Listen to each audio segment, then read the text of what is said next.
Welcome sa ating show, ang Get Rec Show, kung saan ang mga gagong, mga dating gago, pero nagbago at may bago. Okay! At please, welcome natin ang ating mga special guest. Naguna ang ating pinaka-idol na si Xander Ford, or mas kilala bilang si Marlo.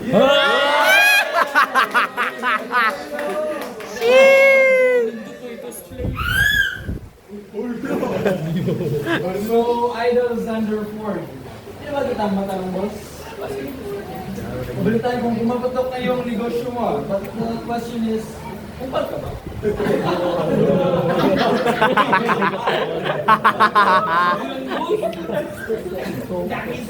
Guys, direct na ito eh. Hindi ako sumunod ito, guys. Direct mo kaya gusto sa direct. Ba ito direct? Eh, research naman tayo. Ay, director. Ano ba ang class yung negosyo yung magawa mo yun? Ba't na wala? Ano daw? Ay, God. Ay, Ang gano'n na direct. Ba't kayo ba sinusulat ko direct? Tama minahasa ko. Ay, welcome natin yung next ha. Please everyone, welcome ang ating naka-idol na lahat. Si Diwata Pare.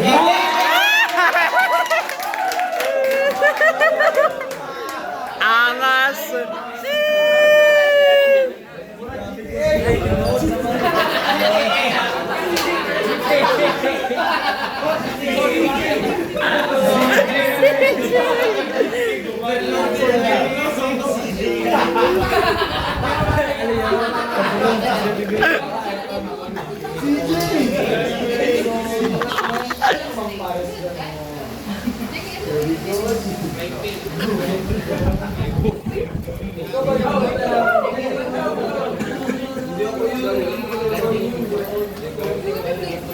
Ang tanong mo naman na idol is, kupal ka ba?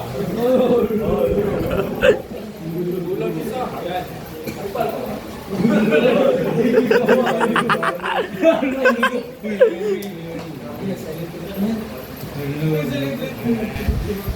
Welcome natin yung next ha.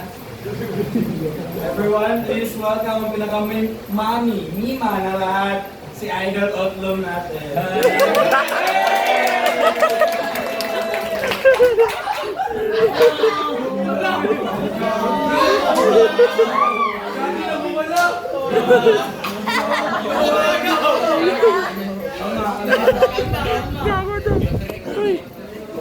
May tanong ako, Idol. Marami ng pera. Ba't kayo nagnato?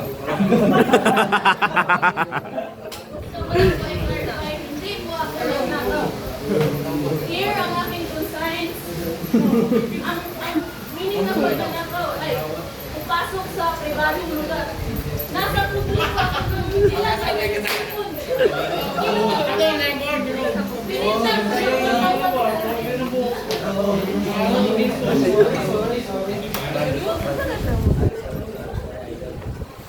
Ay, matanong ko lang si Idol natin na si Xander Ford. Ano ba ang klaseng business mo nagkabala mo ngayon sa maliban sa pagiging pogi?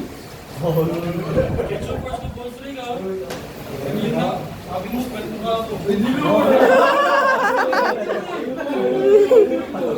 Ano boss? Hindi na ba ako ng ano?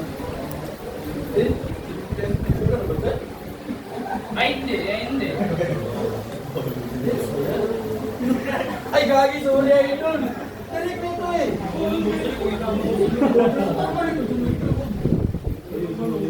Nagbasa na tayo, Idol ha.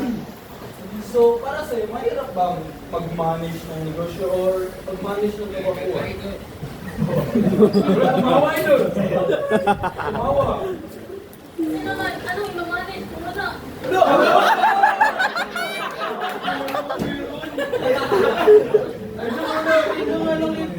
Gano'n na naman yung sa script eh. Ganito yan, boss Ray.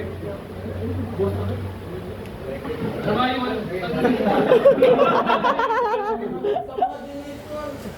so, paano mo pinangalis nyo? Sige kasi, boss Ray.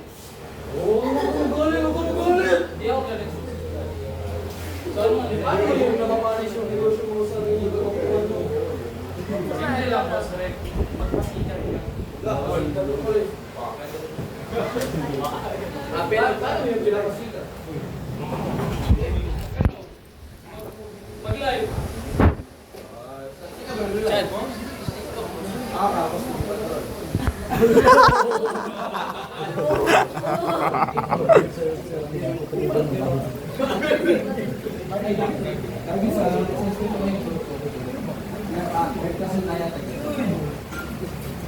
pinapatanong ito ni Derek eh. Ano ba yung marketing strategy mo para kumatok yung negosyo mo?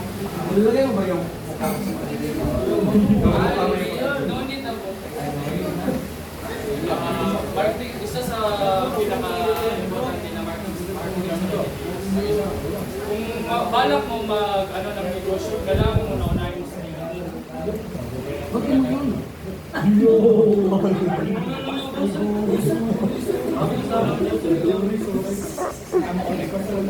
Ang ating idol na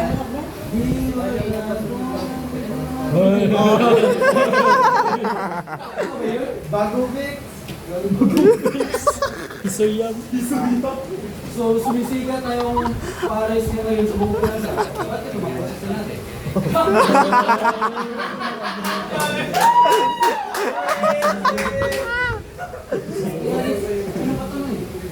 Ba't gano'n?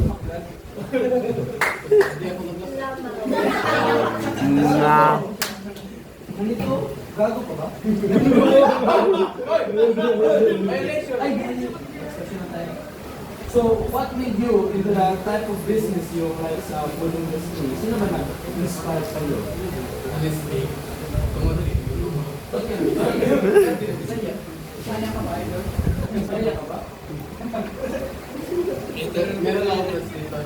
Ay, Hindi mo kita. ay,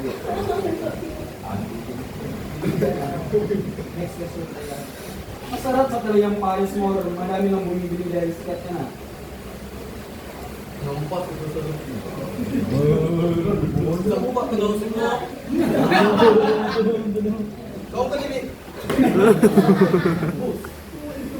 Kanya po po yun. Next na tayo. Kaya, so, Nima Outlook, as far as the Philippines know na ikaw yung nagnanakaw. But yung bago ka naman dito, Ano ang ipagbabago kung hindi ako nagnakaw? Hindi nga ako nagnakaw! Kinuha ko lang yung cellphone. dito mo sa CCTV. Hindi yung CCTV. So, balita ko may business ka na daw. Ano pang klaseng negosyo yan? Dili alata. Dili alata. Actually, ang aming negosyo current ay ang Pulgos. Akala ko Sponsor niya ako LinkedIn. Sponsor niya ako. Ano kung may oras yan?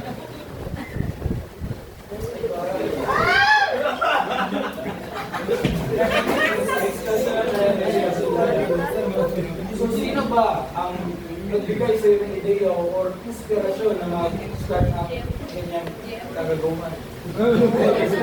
Ako na-recognize ko kung saan ako nun. Wow, may ay, May gift.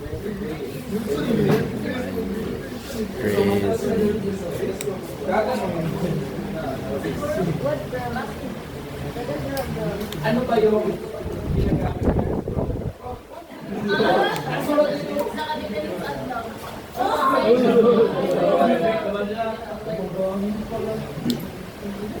Inaamin ko dati itong magamit ako. I'm a change person. Yung beginnings. Sige, alata.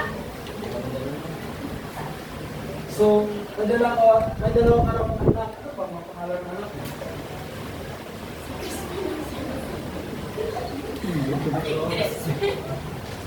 Basilio! My son! Ano?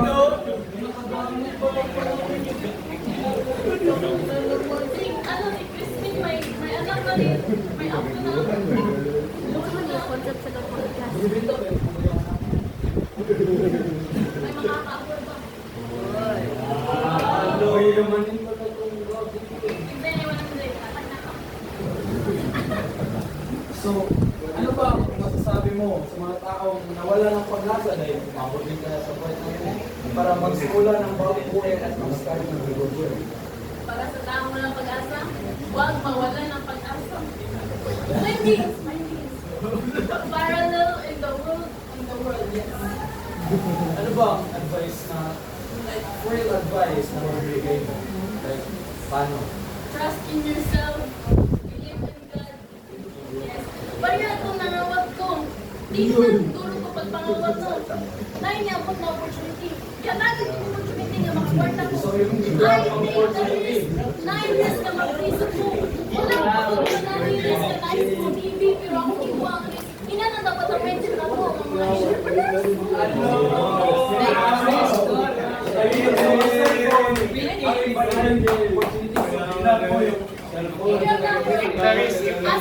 Sa talang business, naging tayo ups and downs. Ang ups and downs, ang mga ups na ko, nakakwarta ko pa daw sa 600.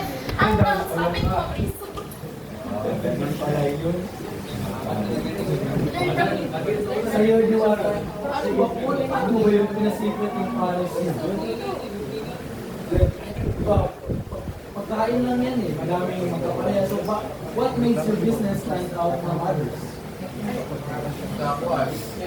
Marketing. Minsan yung pag-marketing na.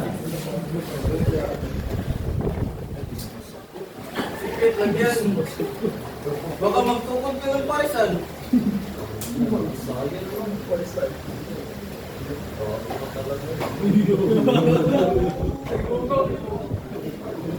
Yan. Ikaw, Marlon. May gawa. Yumaman ka dahil sa kapuan. So, yung pera mo, nakuha mo sa negosyo mo, nagawa mo ng pa.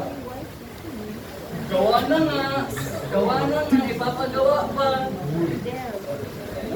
So, ano ba yung tunay ang pangalan ng idol ng Santo Paul? Ang tunay kong pangalan is Marlo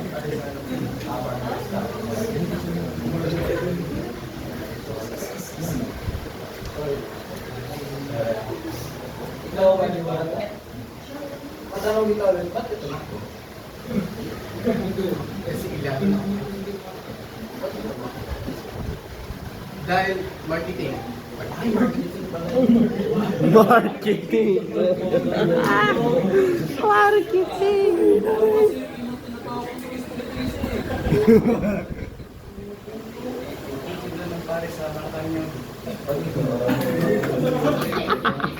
Magkano eh? Magkano? Magkano?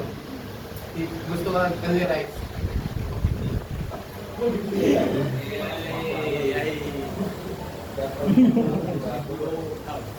Huwag ka magalit. Tama. So, what is your best advice sa mga aspiring business owners? Ano pang bigay mo advice sa kanila? Paano pasikatin yung kanilang business?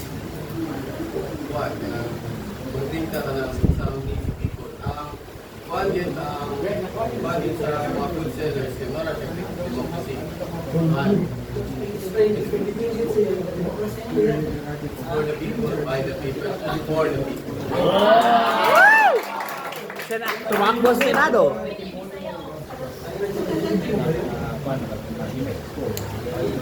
Kasi, lumaga lang po ng senador.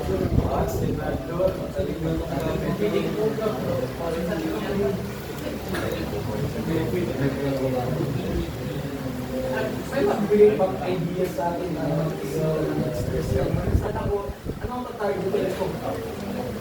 Yung targeted people, yung mga tao na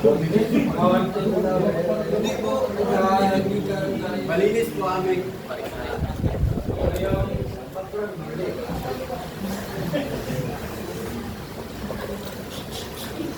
yung gagi, nagalit na. Huwag ka magalit. Para sa ano naman sa iyo, may ma-outlook. May ma-suggest ko ba kay idea sa atin?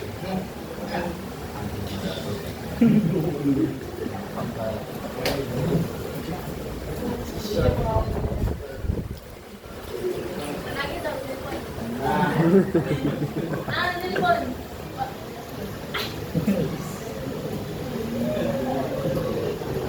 Tawag eh. Ang pwede show.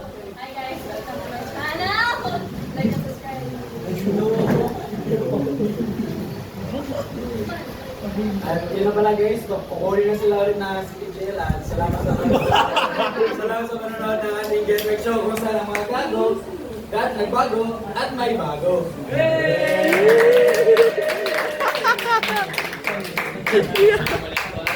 Ito,